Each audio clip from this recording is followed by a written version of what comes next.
she had no immediate family to speak of, that wasn't a problem.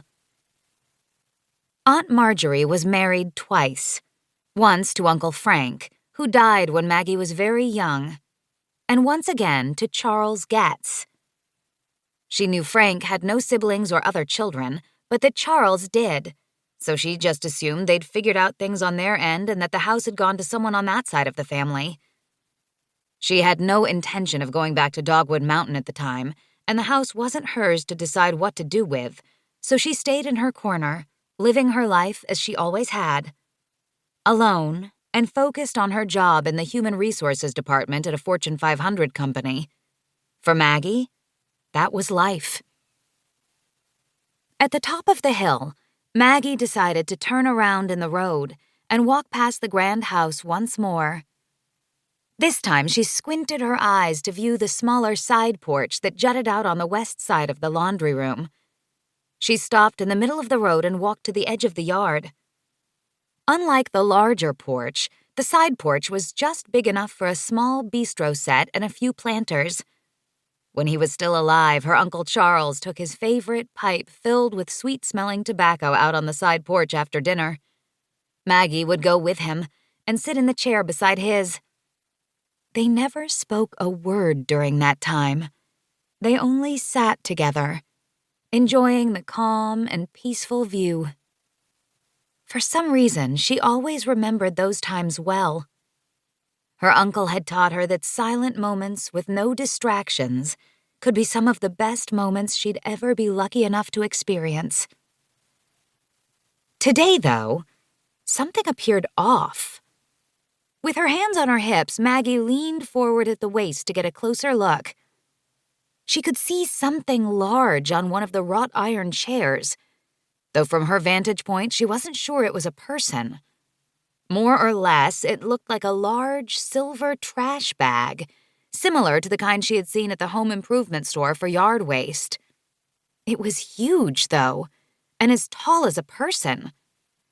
But that's not a person, she muttered to herself.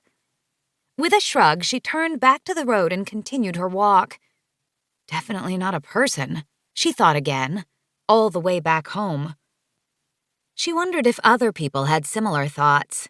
Did they, too, assume that every time they saw a strange bag that there might be a body inside? Surely that was a ridiculous assumption.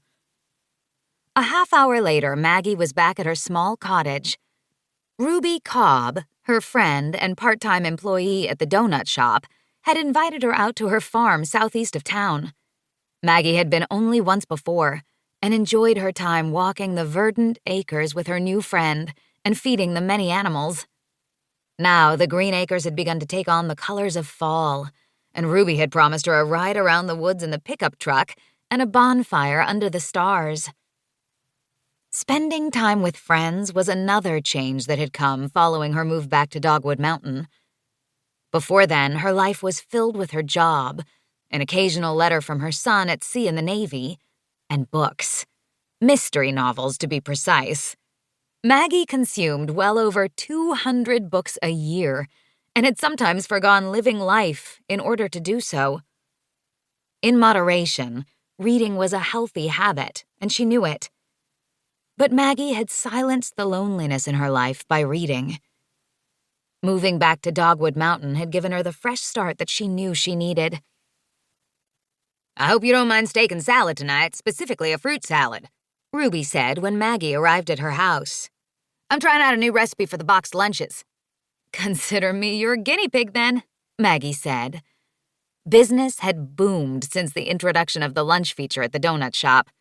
The lunches were a hit with the local business crowd, and because Ruby had done the majority of the planning for it, Maggie gave her free rein over the menu choices.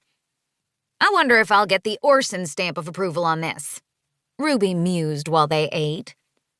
At first, Orson Hawley was a curmudgeonly customer who vied for as many free donuts as he could get. A series of events revealed that he struggled with money and the state of his home, thanks in large part to the dealings of an unethical real estate agent who sold him the Money Pit home. For a moment weeks before, Maggie had wondered if his bad luck was enough to cause him to kill the realtor after she wound up dead in the alley behind the donut shop.